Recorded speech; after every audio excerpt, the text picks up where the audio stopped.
E o presidente Trump continua causando tumulto nesses últimos dias, não é, de governo, está muito próximo da posse de Biden, e durante um comício eleitoral na Geórgia, o presidente Donald Trump pressionou o vice Mike Pence a não ratificar o resultado do colégio eleitoral na sessão do Congresso, que vai ocorrer amanhã, quarta-feira. A plenária é presidida por Pence e deve proclamar a vitória do democrata Joe Biden na corrida presidencial deste ano. O presidente afirmou, sem falar diretamente no papel que Pence terá na sessão conjunta da Câmara e do Senado, que seu colega de chapa é um bom republicano, mas que não gostará tanto dele caso ele não faça algo por nós. E nós vamos falar sobre essa situação toda dos Estados Unidos agora, com o fundador e presidente da Ideia Big Data e pesquisador da George Washington University, o Maurício Moura. Maurício, boa tarde.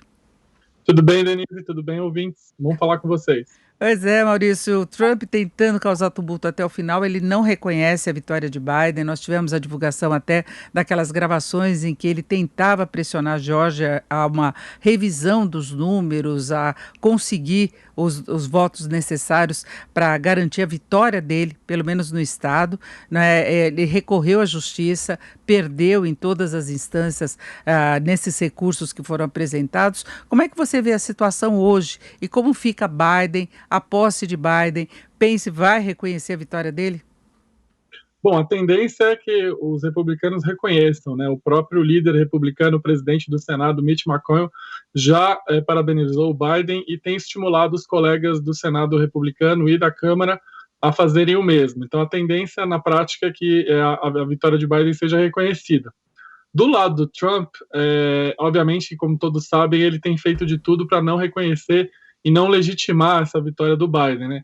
Algumas correntes aqui em Washington dizem que ele tem feito isso porque isso mantém o fundraising, o levantamento de recursos que a campanha do Trump seguiu fazendo mesmo depois do final da eleição. Eles têm arrecadado muito, muito dinheiro que tem servido para pagar as dívidas de campanha do Trump e para dois, financiar todas as batalhas jurídicas que, como você mencionou, até agora nenhuma teve êxito, né? Então o Trump tá numa batalha meio quase que sozinho nessa questão do reconhecimento da derrota. Por outro lado, também tem alguns senadores republicanos, que até a última matemática que eu tenho aqui eram 12, que dizem que não vão reconhecer a vitória do Biden, né?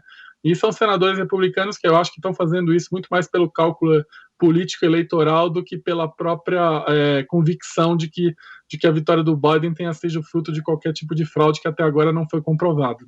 Agora, há uma outra expectativa também, que é a eleição para dois senadores, que no caso de uma vitória democrata garantiria a maioria para Biden também no Senado, não apenas na Câmara. Isso causa uma certa apreensão no mercado global pela possibilidade, por exemplo, deles terem liberdade maior para conseguirem implementar medidas como aumento de impostos, que era uma preocupação que se tinha desde antes com relação aos democratas. Como é que você está vendo essa situação? E a apuração vai ser demorada, como foi para presidente também?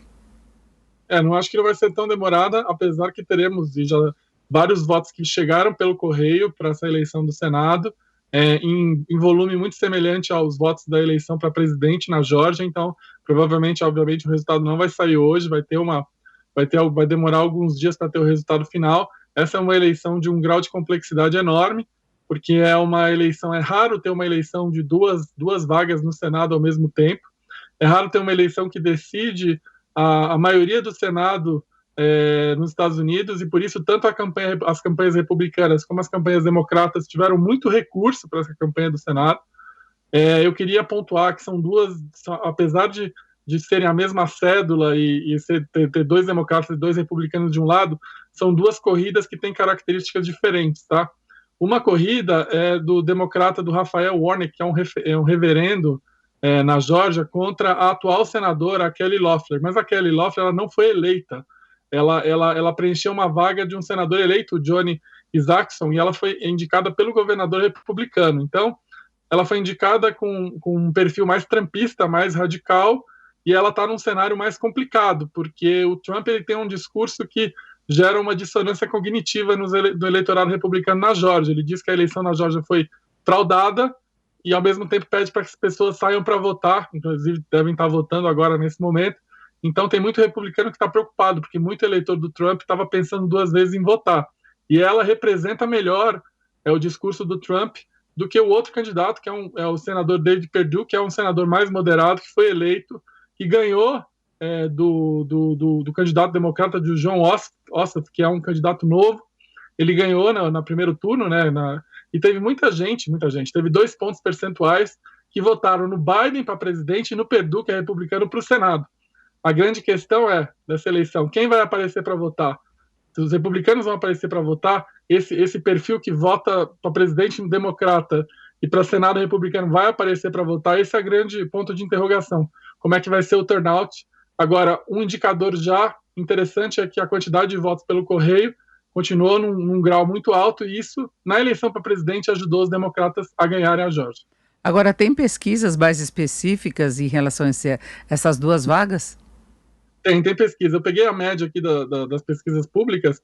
Na primeira corrida, que é o Raphael Warnock, ele lidera com, entre aspas, mais folga. Ele tem, na média, 2,1% pontos percentuais a mais que a republicana Loeffler. Na pesquisa da segunda, do Perdue contra o Ossoff, eles estão muito, muito semelhantes às pesquisas à véspera de novembro, no primeiro turno, que estavam praticamente empatados. O Perdue acabou ganhando por uma diferença mínima, 1,4. Então, eu acho assim, se eu fosse fazer um call agora, eu acho que a coisa está muito mais clara para o Raphael Warnock, que é um democrata, mas ganhar uma eleição não basta para os democratas, eles precisam ganhar as duas para terem a maioria. Então, eu acho que a maioria no Senado americano vai ser decidida na eleição do Perdue e do Ossoff, que é uma eleição que, basicamente, é muito difícil de prever com os dados que a gente tem agora. Pode ser um democrata e um republicano? Existe essa possibilidade. Se esses eleitores, esses 2 pontos percentuais que votaram no Biden e votaram no Perdue, voltarem às urnas. Eu acho que é uma possibilidade real, porque, inclusive, tem muito eleitor na Geórgia, que a gente viu nas pesquisas, que não gosta da ideia de ter os democratas com todas as casas, e justamente esses eleitores, mas também não gostou do Trump. Então, esse eleitor que votou no Biden e votou no Perdue, a grande pergunta agora, esse cara vai sair para votar de novo? Se ele sair para votar, é grande chance da gente ter um democrata e um republicano eleito hoje. Agora, Maurício, na sua avaliação, poderia haver problemas mesmo se os democratas tiverem maioria nas duas casas? Eu acho que tem problema dos dois lados, né? Tem gente que diz que os republicanos nas duas casas, o governo vai ter dificuldade, inclusive até para nomear o próprio ministério. E tem gente que diz que se os democratas tiverem as duas casas, eles vão ter uma agenda fiscal, entre aspas, mais flexível. Então é muito difícil de avaliar hoje. O fato é que o país continua polarizado, né? E o que essa eleição mostra, e essa eleição da Geórgia vai mostrar novamente, é que a gente tem um país extremamente polarizado, e obviamente que isso se reflete tanto na Câmara, em que os republicanos diminuíram a diferença, quanto no Senado, independente se vai ser 51-49 ou 50-50.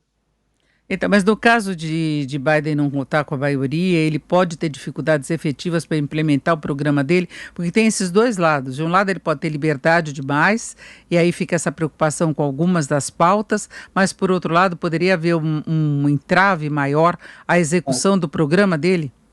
Certamente haverá. A gente tem já um exemplo claro disso, que foi os últimos 2 anos do segundo mandato do Obama, onde os republicanos tinham a maioria na Câmara e no Senado, e basicamente o Obama governou com medida provisória, ou executive order, como que falam aqui nos Estados Unidos. E por outro lado, também é importante enfatizar que mesmo Trump tendo a Câmara e o Congresso, ele não conseguiu passar algumas medidas de campanha que ele tinha prometido, como, por exemplo, acabar com o Obamacare. Ele tinha a maioria nas duas casas e mesmo assim não conseguiu. Então, a gente, certamente, o Biden ter o Senado republicano, ele vai ter muita dificuldade na implementação do programa dele. Ele já está tendo dificuldade, inclusive, na escolha do ministério, né? Ele está tendo que escolher membros que vão passar pelo Senado, porque nos Estados Unidos cada membro do ministério passa pelo Senado. Ele já está sendo muito criterioso em que ele está mandando para aprovação no Senado, para que não tenha problema. Então, assim, ele vai ter muita dificuldade com o Senado republicano. Agora, Maurício, nessa eleição que é bastante estranha para a gente aí nos Estados Unidos, por que a escolha dos dois senadores ficou para agora? Porque na Geórgia tem assim, em primeiro lugar, nos Estados Unidos, cada estado define a forma de escolha dos seus senadores e deputados. Então, cada estado tem uma legislação diferente. Na Geórgia, para que um senador seja eleito, ele tem que ter 50% dos votos mais um. E nenhum deles, no primeiro turno, em novembro, teve essa votação. Então, por isso que, pela legislação da Geórgia, eles estão voltando às urnas agora. Perfeito, eu conversei aqui com o Maurício Moura, que é fundador e presidente da Ideia Big Data e pesquisador da George Washington University. Maurício, muito obrigada. Uma boa tarde. Obrigado, Denise, um prazer. Obrigado, ouvintes.